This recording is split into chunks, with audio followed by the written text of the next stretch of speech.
बघा, शेवटी मोठा पराभव झाला की अशा घटना घडतात.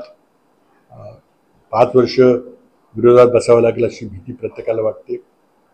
काही जणांना काही पदं मिळवायची आहेत, काही सत्ता मिळवायची आहे, काही जणांच्या आर्थिक अडचणी असतील तर त्यातून बाहेर पडायचं आहे. तर कोणाचं काय कारण आहे, व्यक्तिगत प्रश्न आहे, ते आता तो आहे. जे त्यांना निर्णय घ्यायचा आहे ते विचारपूर्वक निर्णय घेतील, सगळा सारासार विचार करून. खात्री आहे येईल त्या परिस्थितीला तोंड देण्याकरता आम्ही तर कंबर कसून आहोत की ती यश येणार नाही लोकांच्या हातात. तुमच्या होम टाउन मध्ये पुढे काँग्रेस बांधण्यासाठी आपले काय प्रयत्न? आता बघा, उद्याच्याला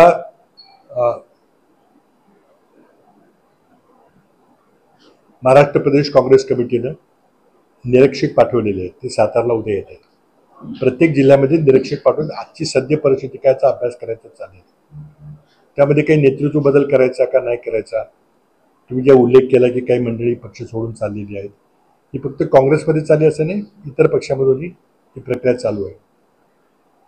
त्याबद्दल चर्चा चालू आहे. त्यातून मग काही पक्ष बांधणीकरता काही विशेष कार्यक्रम प्रदेश काँग्रेसकडून येईल आणि तो राबवायचा प्रयत्न करून त्या दृष्टीनं 8 आणि 9 एप्रिलला अहमदाबाद येथं अखिल भारतीय काँग्रेस कमिटीचं महाधिवेशन आहे. तिथं काही निर्णय होतील. शेवटी काय, काँग्रेस एक विचारधारा आहे. ती विचारधारा, ज्या विचारधारेनं आपल्या देशाला स्वातंत्र्य दिलं, ज्या विचारधारेनं लोकशाही पद्धतीने राज्य करायची, जी जाती व्यवस्था, वर्णव्यवस्था होती ती झुगारून दिली, ती व्यवस्था आपल्याला काही करून टिकवावी लागेल. आणि त्यामुळं स्वातंत्र्य लढ्याची दुसरी आवृत्ती आहे असा विचार करून काम करावं लागेल. प्रसंग किती खडतर असला तरी ती मूळ काँग्रेसच्या विचारधारेची माणसं आहेत ती खंबीरपणे त्याचं समर्थन करतात.